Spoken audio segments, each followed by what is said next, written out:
Alright, so I don't know if y'all really knew this yet, but I am on autism spectrum and I also have ADHD. And ever since I started watching the Owl House, I've started to notice that I can really relate to some of the characters.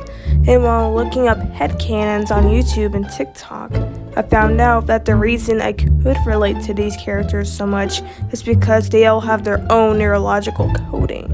And some of them are written to have neurological disorders, which sometimes aren't obvious to see right away.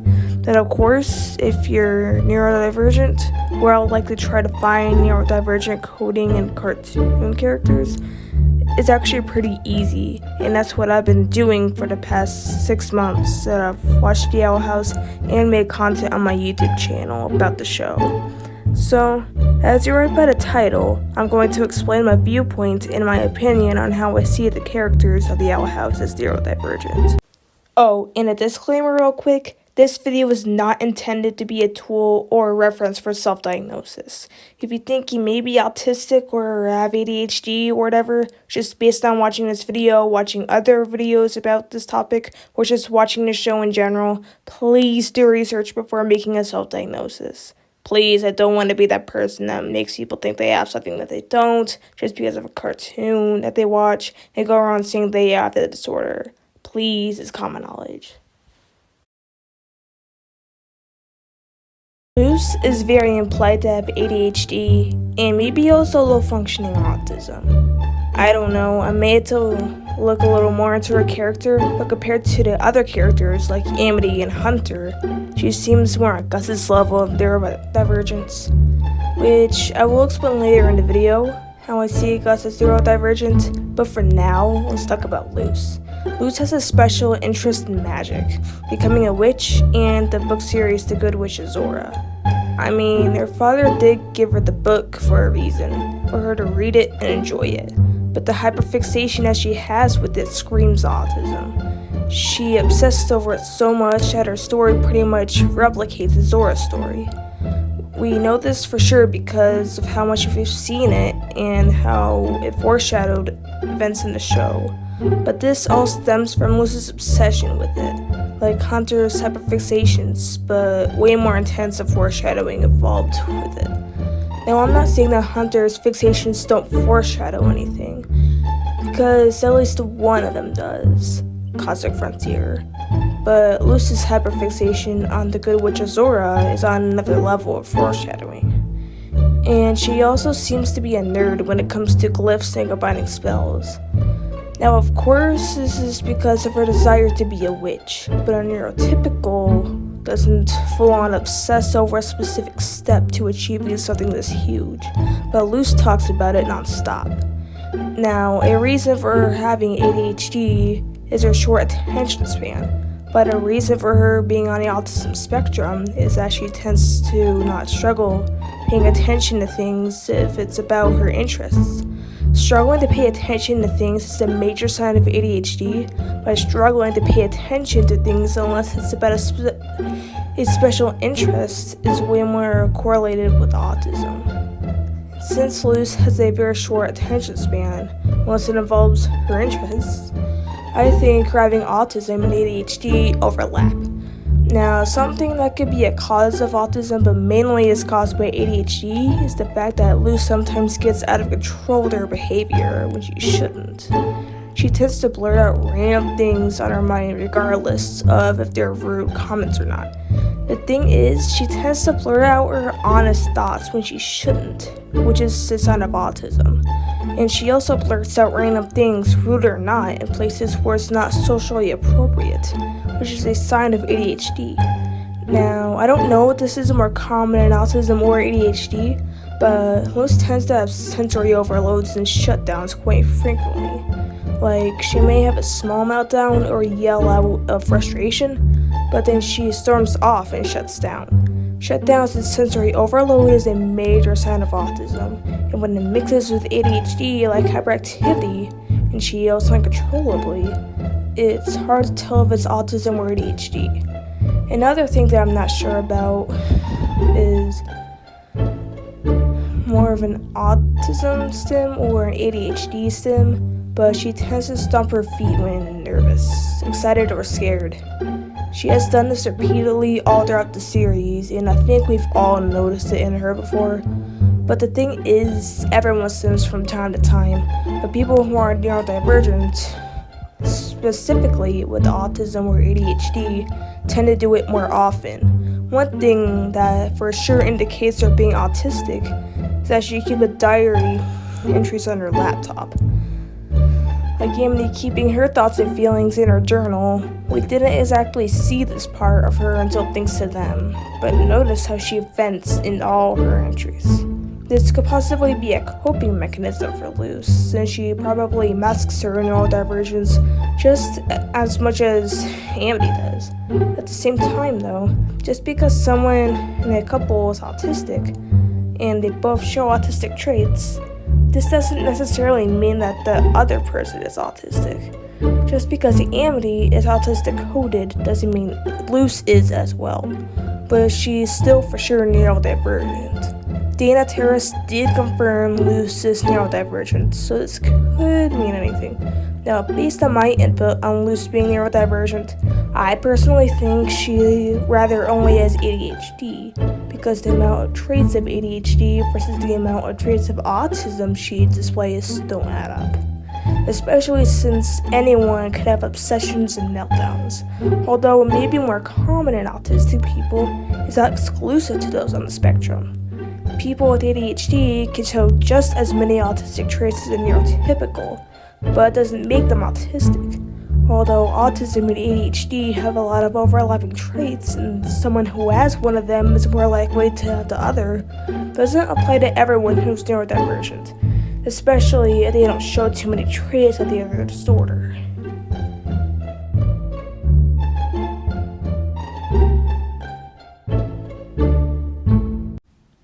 Alright, so turns out I'm forgetting about in Camilla's dream, and thanks to them, that pretty much confirms Luz is autistic because she was shown to be different than her peers.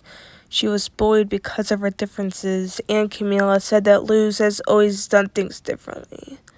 And the principal suggested a camp that's pretty much a convergent camp for autistic people. So yeah, she's autistic.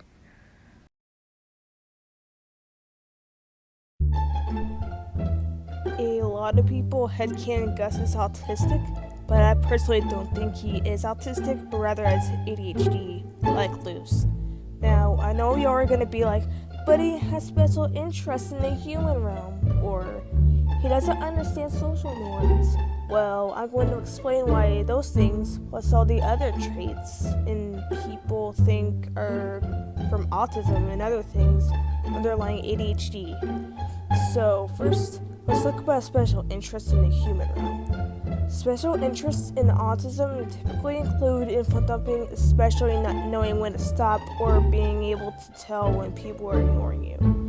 And with Gus, he only shares information about his interests with his peers when they bring it up, the topic, or they ask him about it. He doesn't really info dump or share information or isn't able to tell people are ignoring him like Hunter does.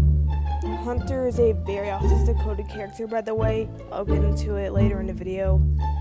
Gus does know when to stop sharing information about his interests. When he shares information, and his obsession with the human realm in general is a type of obsession that anyone can have. What I mean by this is that anyone, neurodivergent or neurotypical, can have an obsession or special interest in anything. And about Gus's interest in something as unusual as the human realm could be something that he wants to be involved in as an adult. People usually have weird or uncommon interests that they keep to themselves that they end up doing in the future. Now, if he had an interest in something he wants a future in, why would he be so noticeably obsessive over it? Well, a lot of autistic people are extroverts. Gus is clearly extroverted. And since he's around people every day who are curious about the human realm, do you really expect him to keep his interests to himself? Probably not. Now, why is he getting obsessive over stuff like this early? I mean, he's a prodigy. And based on my own knowledge, knowing a prodigy at my school and talking to them about their interests and future, prodigies tend to want to prepare their futures early in case they graduate early or so that they can put their focus more on school. This could apply to Gus since he is a prodigy at Hexside. And when it comes to social cues, Gus does sometimes blurt out things that could be rude without realizing it. Now, the fact that he blurts out random things that comes to his mind, despite it being a rude comment, however, this is to misunderstand his social norms, but it's only displaying impulsivity, which is a very common sign of ADHD and sometimes autism, depending on how it affects a person. But the thing is, as I mentioned, Luce is very implied to have ADHD, considering that she is canonically neurodivergent. And a major cause of the headcanon that she has ADHD comes from her blurting out random things at the wrong times, like Gus. So the point I'm trying to make here is that Gus blurting out random things at the wrong times that turn out to be rude are actually signs of him having ADHD, not so much autism. Now about the signs, so we can't really deny are autistic traits, like a misunderstanding tone and having sensory overloads and shutdowns. Now, when it comes to him having meltdowns and shutdowns, yes, those are meltdowns, but they're meltdowns that anyone can have. And the causes of his meltdowns are common to frustrating struggles that autistic people, non-autistic people, who are just socially awkward, deal with as well. Like, let's take the scene when that guy made us do the entire project for the group, for example. When people try to get out of doing a project, they usually lie and say they're going on vacation or something like that. And usually, based on what I've been told by my autistic sister, has the same situation. When autistic people who are socially awkward get told by their group members that they're going on vacation for a week, they usually believe them and cover the part of the project for them. This is probably the backstory of this scene. And when he overheard his partner admit that he made an excuse to make him do the whole project. How do you expect someone to react to a situation like this? Anyone can have emotional reactions to unexpected news or events. And y'all are probably wondering right now, why did I say Gus is socially awkward if I also said that he's extroverted? Well, autistic people can be extroverted and still struggle with social cues. Like when he doesn't understand tone in that scene with Willow, or with that partner he had make him do the whole project. Just because he sometimes has to pick up on certain social cues doesn't make him autistic.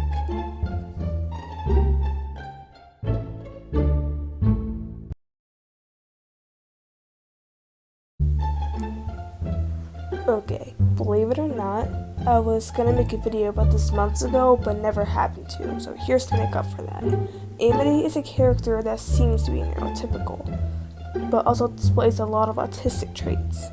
So, here's why I think Amity has low functioning autism. First of all, before you'll say that she's neurotypical, think again. Because one thing that autistic people are known to do is stim. Specifically, flap their hands. Amity does sometimes flap her hands. Now, she does seem to be in control of her actions and behavior, but who's to say this isn't masking autism? Girls are harder to diagnose with autism than boys because of the fact that they tend to mask their symptoms more. Back to her stims, she tends to only stim when she's excited, but autistic people and neurotypical people may only stim in stressful or overwhelming situations, or when they're bored. Now, I'm not saying that autistics and neurotypicals don't stim when excited, but it's not near as common in them as it is in people who are autistic. And the fact that Amity doesn't really tend to stim when stressed or overwhelmed, but she does when she's excited, indicates that she masks her autism. A lot of autistic people are labeled as low spectrum because of their tendency to mask. And specifically in women, Sometimes they don't even get diagnosed because of their masking. In this is a scenario where self-diagnosis is valid. Amity is heavily implied to be minorly autistic because of her masking. She's also very touch-averse. She tends to snap at anyone who touches her unexpectedly in any way. Now, I know that she isn't touch-averse when Luz touches her, but that's because they're in a relationship. And knowing that relationships, whether it's just romantic, sexual, or both, there is physical contact involved. Knowing this, Amity expects Luz to touch her, not in that way all the time. Also, touch-averse doesn't count towards consented touch. Amity expects Luz to touch her all the time, so this is considered consent since they're dating. Next on the list, she's very hyperfixated on the good witch's aura, like Luz. There's not too much to brush off with this one, but it's still an autistic trait, even for low functioning autism. She seems very passionate about it because she has taken risks that involved school activities because of her obsession with the book series. Another thing is that Amity sometimes doesn't pick up on slang terms, like in understanding Willow when Luz told her, "I'm picking up what you're putting down." Amity responded with, "I'm not putting anything down." This is a moment when she took slangs very literally. Another thing is that Amity sometimes has unusual body language. She sometimes throws herself at Luz, and sometimes pushes boundaries and forgets social cues and unmasks. Another very small thing, but this is why I think she has low-functioning autism. One thing that I found that she had in common with Phil Whitbane is that she keeps her thoughts and feelings in a journal. This seems like a coping mechanism and a way for her to unmask her autistic traits, and she uses this to regain motivation to keep following the path her learners, or at least Odalia, planned for her, which brings me to the next trait. Like Hunter, Amity seems to prefer to have plans and routine made for her, and she takes comfort in it. She tends to get upset when someone like Luz gets in her way of routine, and like Hunter, she gets overwhelmed when someone messes it up or gets in the way. Like in the library, when they get snitched into that giant book, Amity gets really mad at Luz. And when Luz stole her wand and drained the battery, and Amity sometimes shuts down in overwhelming situations, like when she and Luz had a witches duel, and she was exposed for cheating. She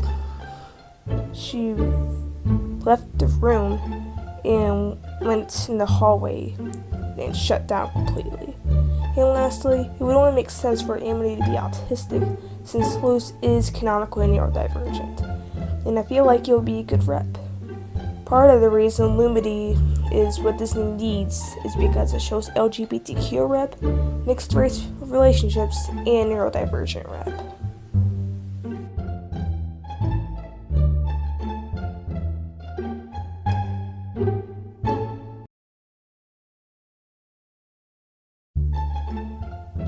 I know I made a couple videos on this channel and another video on my second account about Hunter being autistic, but I still don't think I explained it good enough, so here's a better analysis.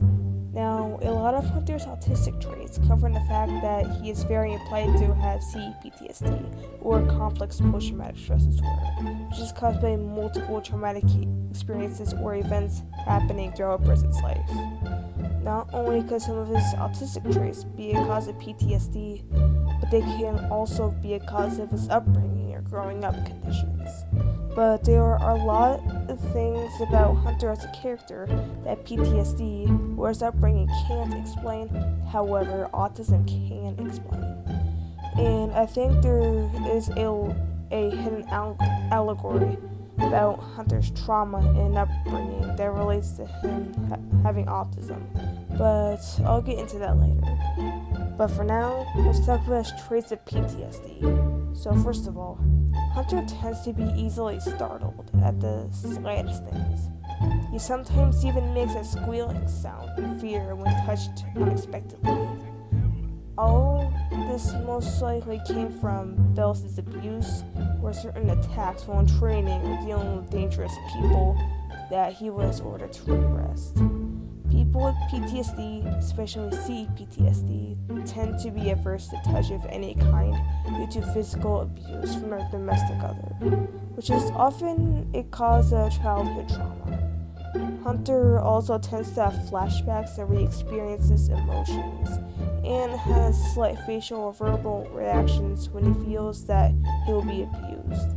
People with PTSD tend to get flashbacks and has fearful emotions when they feel as if they're going to be abused once more. The abuse can be verbal or physical. Verbal as in yelling or saying horrible things at someone that puts traumatic stress on a person, like what I've dealt with during my childhood with my parents. And I still get flashbacks of it, and I also react the same way Hunter does, in fear that I'll be yelled at again.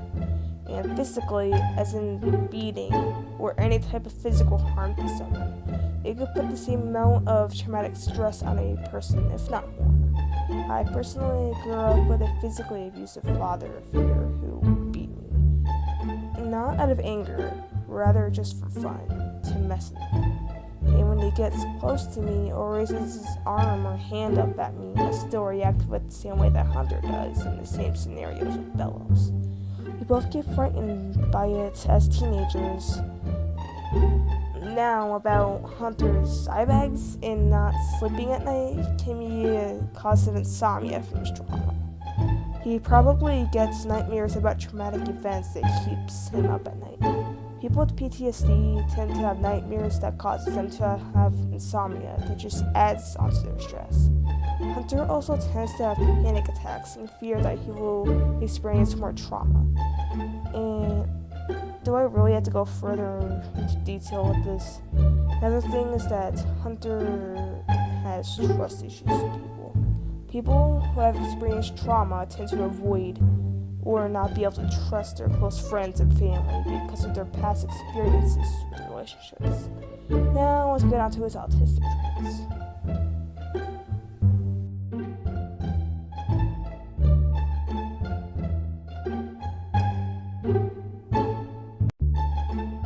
A few things that we've seen of Hunter that could possibly be explained by his upbringing and trauma and other things like that, but are actually signs of him being autistic, is that he's shown to have stims such as playing with his fingers, scratching his cheeks, rocking, leg shaking, rubbing skin, and vocal stims such as being the fanboy he is at Cosmic Frontier, and his bye thing, and he sometimes squeals.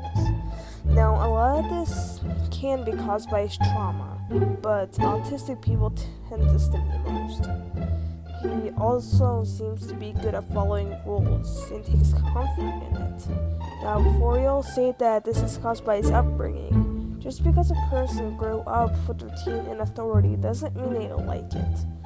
Autistic people tend to like it either way. He also tends to misinterpret slangs, like in any sport in a storm, when Willow told him you can attract people to join him to 6 sky scales. The thing about this not being caused by his upbringing is that someone who's autistic or not autistic would know that sick doesn't make sense in a sentence like that, so they know that it's a slang. Hunter didn't though. Some other autistic traits Hunter shows is he gets straight to the point in conversations, and he goes nonverbal under stress. Now, some things that trauma or his upbringing can't explain.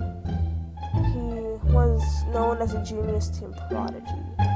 Autistic people are often seen as prodigies as kids and teens.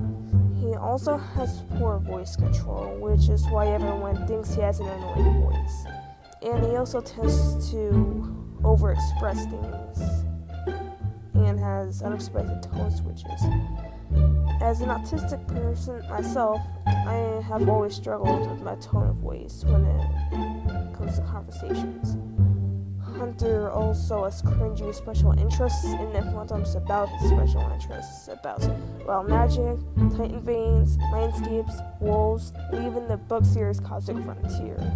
Another huge thing about Hunter is that he struggles to understand sarcasm and tone, and doesn't recognize emotions unless they're being direct to him.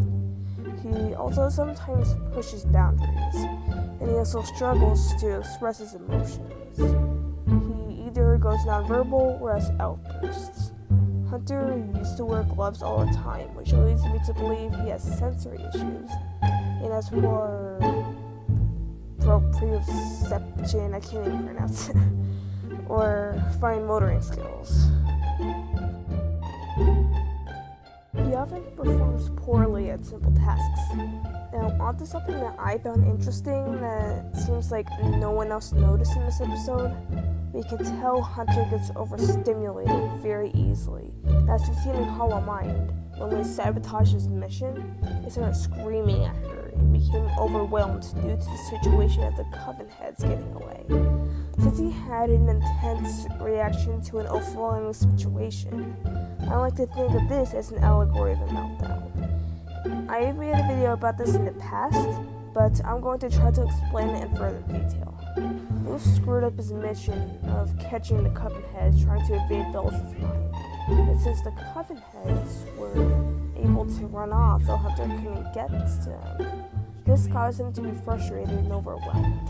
And then he lost control of his behavior and started screaming at Lewis and stomping his foot, causing the spell to activate, which affected both Hunter and Lewis since they were the only ones in the surroundings. Now, I'm not saying that all meltdowns affect everyone in the surroundings, this is not true. I'm talking to you, Skulltrot. I like to call it an external and internal meltdown.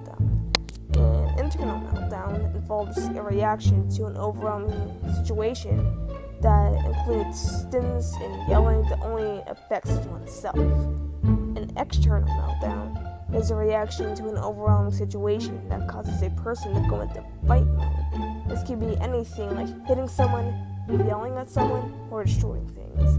And in this scenario, Hunter's meltdown causes the mind spell to activate, which causes both him and Luz, the people in the surroundings. This is just one of the many times when Hunter was overstimulated due to a change in events. Another thing about Hunter that we haven't exactly seen too much of until thanks to them was that he tends to mask confidence. Based on my own experience, when I used to work at a grocery store, wearing a mask or something that hides your identity doesn't specifically have to be something you wear on your head or your face. It can boost your confidence when talking to people or dealing with situations that may be overwhelming.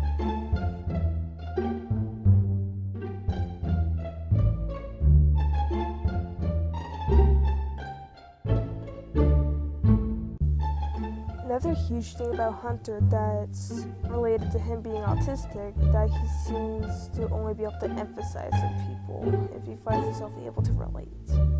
Like when he had his first real interaction with Amity, when he tried to calm Gus from his meltdown, and when he had his first full conversation with Luz after Hollow Mind. He finds it easier to relate to people and comfort them with their emotions by bringing his own similar problems into the conversation.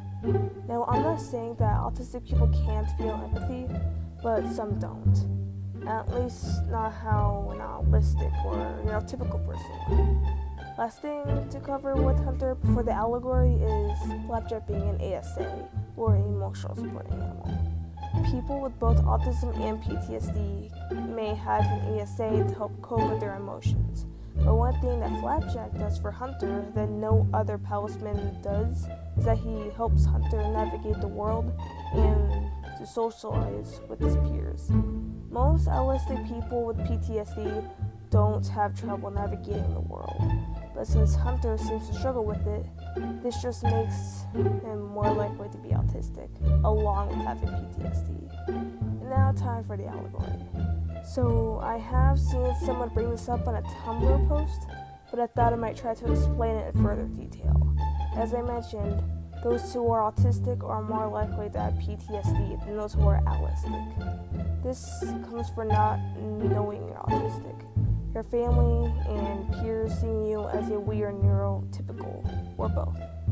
And Hunter having autism could play a part in the reason he has been abused. And the same way that neurodivergent people in real life haven't grown up in a household that is aware of their neurodivergence and are there for their needs. We know that Hunter gets no rest and trains and studies a lot. He pretty much has to work harder than most teens and is isolated because of it. This could symbolize a deeper meaning involving his upbringing that relates to his peers, thinking he's a less because of his neurodivergence or disability. And this could also be why he was sheltered as well. And when Darius used to seem annoyed by Hunter needing extra help, this shows that he saw Hunter as less because of his disability. Now, of course, he said all that stuff because Hunter is powerless, but disability can be both physical or mental, and in Hunter's case, it's both. I don't know, I just see Hunter's upbringing kind of similar to how autistic people being treated and raised in real life. Anyway, I know this is by far the longest part of the video, but the fact that there's this many things to analyze about Hunter's character compared to all the other characters leads me to believe that he probably is intentionally written as neurodivergent, if not specifically, and PTSD, of course. Especially since he was the main character named Sport in a Storm, which was the first episode released on Autism Acceptance Month this year. And he did display many traits. So I think I proved my point here.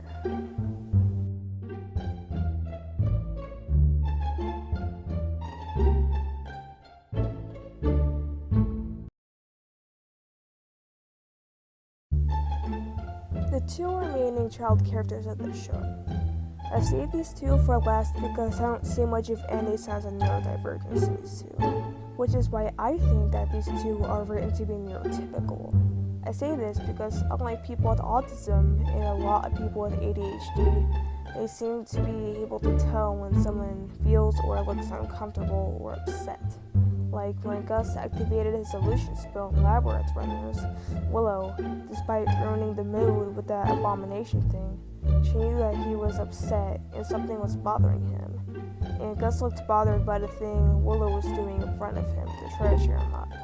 And when she saw him like that, she stopped because she knew he wasn't in the mood. And thanks to them, when Amity, Gus, Willow, and Vee were going to the Gracefield Center, where Jacob Hopkins used to be, Vee looked scared and worried and didn't want to go in. And Willow noticed that Vee looked uncomfortable with going in and told her that she couldn't stay outside.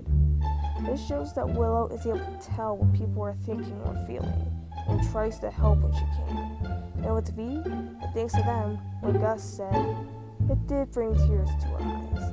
Vee told him that those aren't the tears you're thinking of.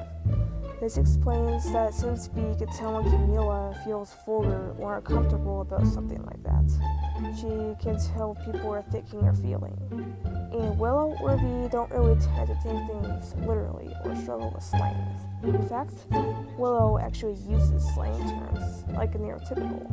Like when she says the Hunter name Sport in a Storm, they can attract people to join their 6 sky skills. So Willow understands social cues. Now let's talk about Vee. I don't know if this is just because I haven't looked into her character, or personality, or scenes of her close enough, but for some reason I don't see Willow or Vee having any stance or struggle with any of her sensory issues. We see it in other characters like Hunter wearing gloves and his hands shaking when he feels uncomfortable, or Gus shutting down in a sensory overload, or Luce yelling or leaving to be alone when frustrated, or Amity pretty much doing the same thing as Gus when things go wrong. Vee and Willow stay calm in severe situations. I mean, Willow has lashed out after Amity bullied her in her first appearance, and Vee has freaked out and shifted back to her original form when trapped by a wire. But expressing rage and panicking when in danger is normal behavior. And with special interests, Willow does show to really love plant magic and anything with nature. Vee does seem very intelligent and good at speaking Spanish, but Willow doesn't seem to obsess over plant magic. It's just a coven that she wants to be in, and she wants to dedicate a lot about herself to show it. She shows passion in it. She doesn't obsess over it. And with V, she does know a lot about Spanish and has experience with it. And that is an autistic trait. However, everyone else seems to struggle with it, all the neurodivergent characters. But V is a natural. In cases where everyone is good at something while one person struggles with it can indicate neurodivergence. If everyone struggles with it and one person is good at it, it can also indicate neurodivergence. And V displays this very well.